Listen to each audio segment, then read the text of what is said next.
धीरे कि काम कर धीरे धीरे। VIP recording studio Khidarsarai. धीरे धीरे धीरे धीरे Mixed by DJ कि काम कर धीरे दीपक राजा। धीरे।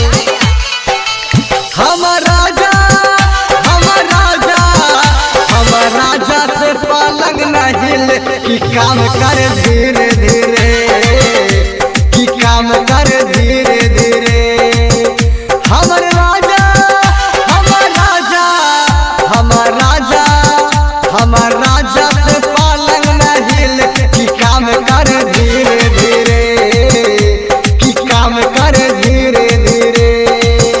हमर राजा से पलंग न हिले कि काम कर धीरे धीरे कि काम कर धीरे धीरे कि काम कर धीरे धीरे कि काम कर धीरे धीरे। Mixed by DJ दीपक राजा। कि काम कर धीरे 6 माइल रामपुर कि काम कर धीरे धीरे। कमसाई की काम है रतिया हमर राजा से हिलल खटिया हमर राजा से हिलल खटिया।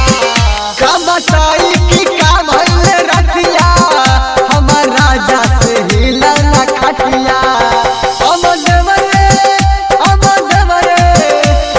देवरे से काम चलावे कि काम कर धीरे धीरे कि काम कर धीरे धीरे। हमर राजा से पलंग न हिले कि काम कर धीरे धीरे कि काम कर धीरे धीरे कि काम कर धीरे धीरे।